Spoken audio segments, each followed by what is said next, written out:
It was late at night in the Louvre Museum. The big building was quiet. A lone security guard walked through the long halls with a flashlight. Suddenly, he heard a sound.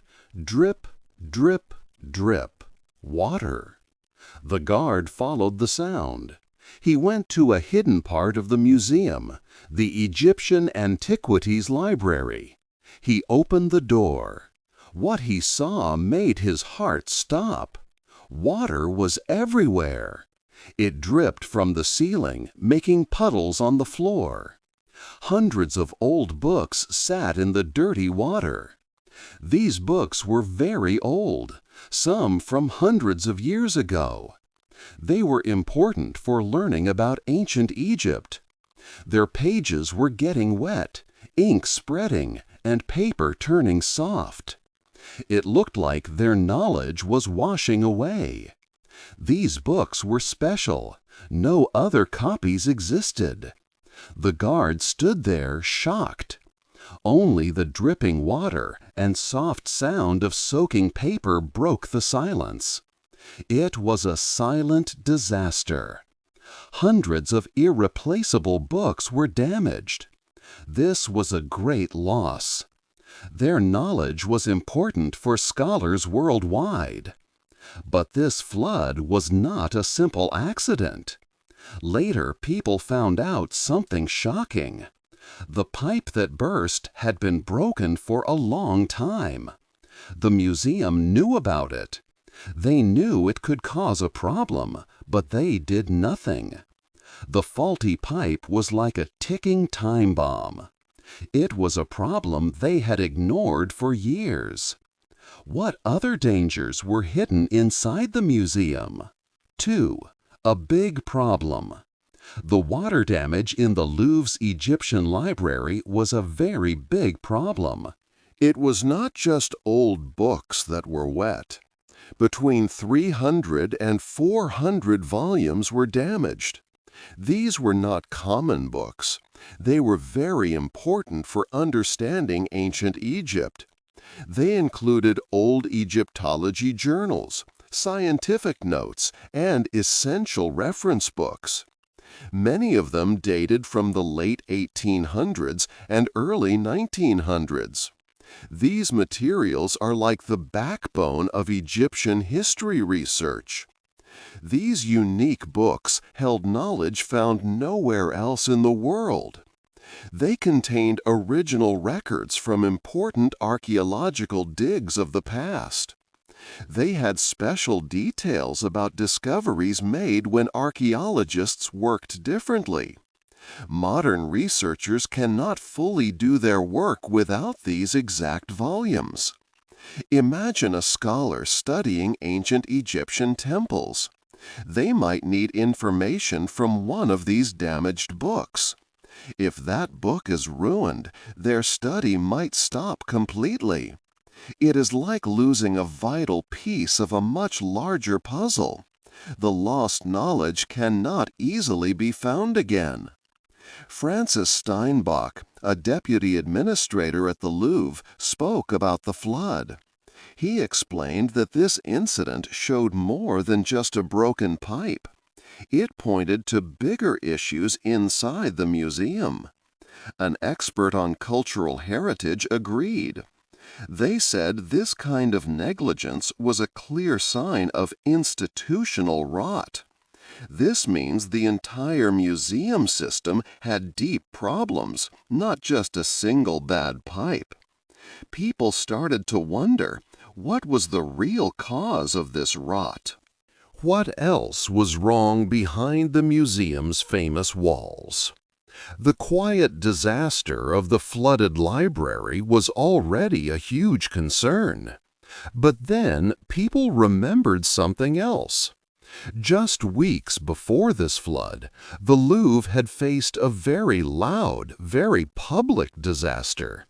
Thieves had stolen French crown jewels worth an amazing $102 million. This was a brazen crime, very different from the silent water damage. Many wondered if these two large problems, the secret flood and the big jewel heist, were somehow connected. 3. Another bad day. A few weeks before water filled the Louvre's library, another big problem happened. On October 19, 2025, the museum had a terrible day. 4 thieves stole 8 pieces of French crown jewels. These jewels were very old and worth about $102 million. The robbery happened in the middle of the day, when the museum was open to visitors. It was a brazen act, showing little fear of being caught. The thieves were very bold and well planned. 2 men got inside the museum's first floor. They used a special lift, normally for moving furniture. Once inside, they broke open the display cases. They used loud tools like angle grinders to cut the thick glass. People were in the museum looking at art, but the thieves still managed to take the jewels.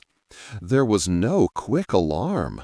Museum security did not respond fast enough to stop them. The stolen items were never found by police. This was a huge loss for France. This robbery showed how bad the museum's security was. It had been systematically underfunded and neglected for many years. Many parts of the Louvre had no cameras at all. For example, in the Denon wing, where the famous Mona Lisa is, 1/3 of the rooms had no video cameras. The Richelieu wing, which is the biggest part of the museum, had 75 rooms without any surveillance capability. Since 2019, only 138 new cameras had been put in across thousands of museum rooms. This was not enough to keep the many treasures safe. A security modernization plan had been made since 2018, but it was often delayed. The thieves easily beat the museum's old and insufficient defenses. This big security failure was not just bad luck. It showed a clear pattern of vulnerability and neglect. Just like the burst pipe that damaged books later, the museum was not taking proper care of its important systems. Both events pointed to a deep problem inside the museum. The theft was loud and public. The water leak was quiet. But both showed the same institutional neglect. After the jewel heist, the French government quickly started an audit. This audit looked deeply at how the Louvre was run. What it uncovered about the museum's inner workings was even more shocking than the robbery itself. 4. Old and broken. The French Court of Auditors looked closely at the Louvre Museum. Their report, released in October 2025, was very bad. It showed the museum had many hidden problems behind its beautiful facade. These issues showed a deep institutional rot, just as an expert had said earlier. The report found that the museum's buildings were old and broken. Many parts needed fixing. For example, the systems that heated and cooled the air were outdated. Some had been completely off for months. Old water pipes ran through the building. They were so old they could break and cause floods at any time. The museum knew about these faulty pipes, but had not fixed them. Replacements were not planned until September 2026, almost a year after the big flood. Fire safety was another big worry. The museum did not have modern fire alarms or equipment. Its fire safety plans were decades old, not fit for today. Security was also very weak. The report called the security systems outdated and insufficient.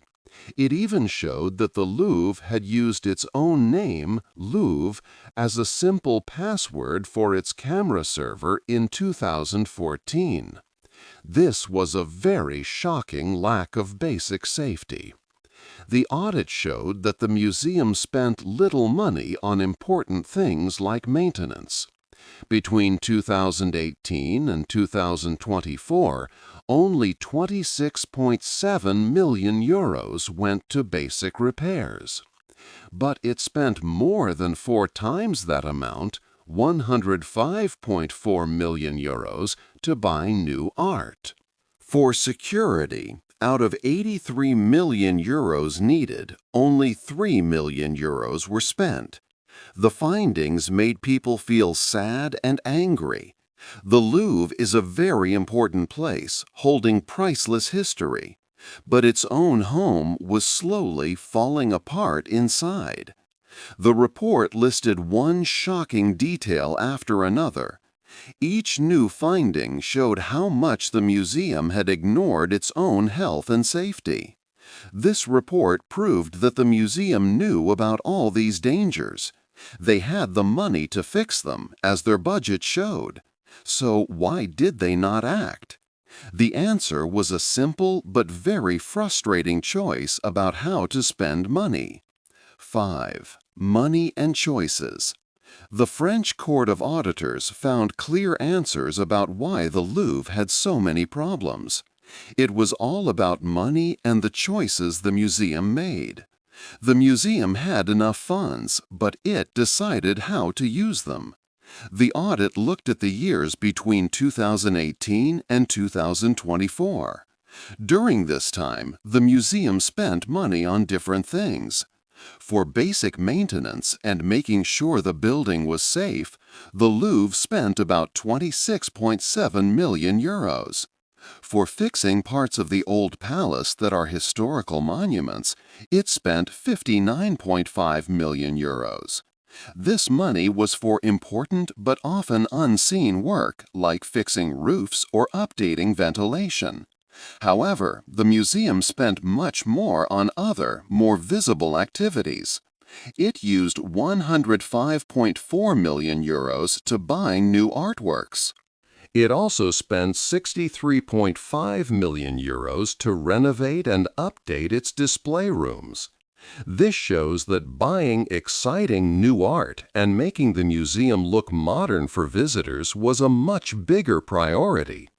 The museum invested almost double the amount on these glamorous projects compared to the essential behind-the-scenes repairs and upkeep. This choice had real consequences. Security was one area that suffered. The museum needed 83 million euros to get modern security systems, but it only spent 3 million euros over 6 years. This left the museum vulnerable to crimes like the jewel heist. The same neglect happened with the faulty pipes. The museum knew about these bad pipes for many years. The Egyptian Antiquities Department even asked for money to fix the specific pipes that later burst. But these requests were denied. Repairs for these critical pipes were only scheduled for September 2026, almost a year after the big flood. These spending decisions clearly show a focus on increasing the museum's fame and attracting more visitors. Buying new, headline-grabbing art often creates more buzz than fixing an old leaky pipe or updating a fire alarm system. It was a clear choice between outward prestige and internal preservation. Now the results of these decisions are clear. The important library is full of water. Hundreds of books are damaged and in great danger. Expert conservationists are working quickly to save these invaluable documents. They are in a desperate race against one of the worst enemies of wet books, mold. Mold grows fast on damp paper, and it can destroy books completely if not stopped in time. 6. How to fix wet books. After the flood, time was critical. Water can quickly ruin old books. If books stay wet for more than 2 days, mold starts to grow, destroying pages forever. The conservation team had to act fast to save the hundreds of damaged books. First, they moved the wet books with great care. The books were soft, heavy, and many pages were stuck together. The team decided to freeze the books. This stops water damage and mold, buying time for the next steps. Next, the frozen books went into special machines for freeze drying. Freeze drying removes ice as gas, skipping the water stage. The machines slowly pull the ice out of the books in a vacuum. This gentle drying method protects delicate paper and bindings. It helps stop the ink from running and keeps the pages from sticking. Some books needed careful air drying with special paper between their pages. Leather covers on old books needed extra care. Incorrect drying could bend or reshape them. Each book was unique. Each needed its own special care. This careful work takes a long time. Restoring hundreds of books can take many months, even over a year. It was a slow, hard race against time. Every hour mattered. The team worked with focus, knowing the knowledge inside was vital. One day, a conservator carefully finished working on a very old journal. It was stable now, no longer wet or damaged.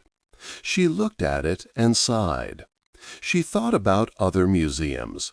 She knew the Louvre was not the only museum facing such old problems. It was just the first one to show its big trouble publicly. What if this was happening everywhere, in secret? 7. A global problem. The problem at the Louvre is not just in Paris. Many museums and cultural places around the world have similar issues. These important buildings keep our history and art safe. But often their pipes are old, their roofs leak, and their walls are breaking. Museums like to buy new art or build exciting new exhibits. This brings many visitors and makes the museum famous. But fixing old systems is not exciting, so it often waits.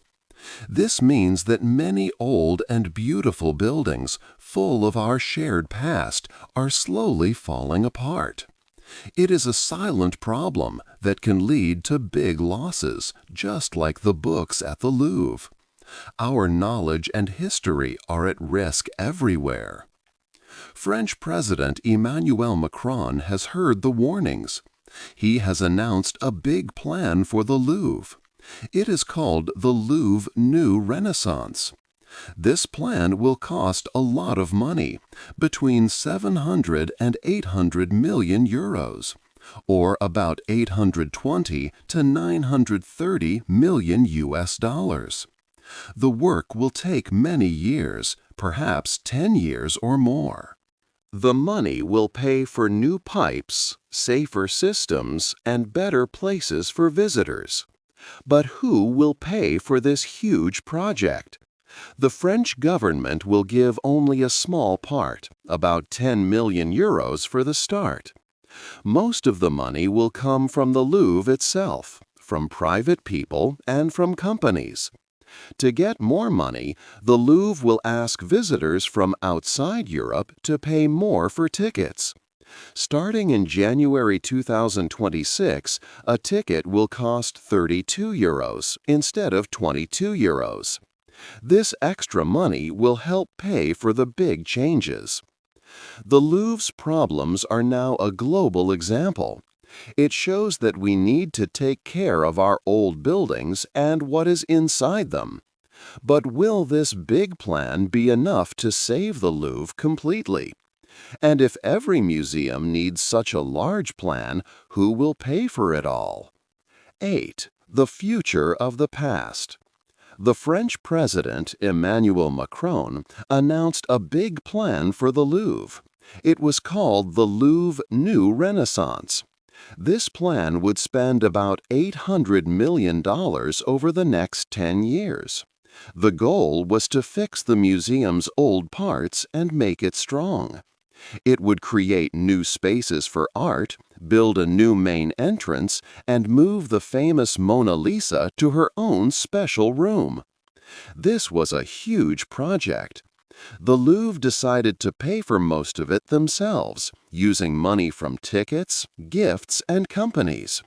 The French government gave only $10 million to start. To get more money, the Louvre made a difficult choice.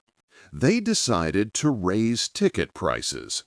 From January 2026, visitors from outside Europe would pay €32 instead of 22. This was a 45% increase. This change would bring in about €23 million each year for fixing the museum's buildings. The problem at the Louvre taught an important lesson. Waiting to fix things always costs more in the end. For example, a bad pipe might cost $200,000 to replace. But if it breaks and causes a flood, the cost is millions. This includes fixing wet books, repairing the building, and losing valuable time. The museum had focused on buying new art and making attractive exhibits. They did not spend enough on basic repairs and security. This was a critical mistake. People working at the museum had warned about these problems for years, but nothing changed until the disaster. The silent flood was a serious warning. It showed how important it is to take care of our history. We keep our past in museums and libraries. These buildings and their systems must be strong and safe. If they fall apart, we risk losing valuable knowledge and stories forever. The Louvre's problem was not unique. Many other museums globally might have similar issues. Their old buildings need urgent help, but they might not have the money or public attention. It is good that the Louvre's books can be saved through hard work and careful restoration. But it is even more important to remember what went wrong. The museum must learn from its mistakes. It must make sure this kind of failure does not happen again. This institutional memory will help protect our past for the future, not just for the Louvre, but for other cultural sites too. What do you think is the biggest challenge for museums like the Louvre today? Balancing new attractions with old repairs? Hey there! Just a second before you go. If you learned something new today, please give this video a like, write your thoughts in the comments, and subscribe to the channel. It only takes a second, and it really, really helps to create even better English videos for you. Your support means the world. Thank you.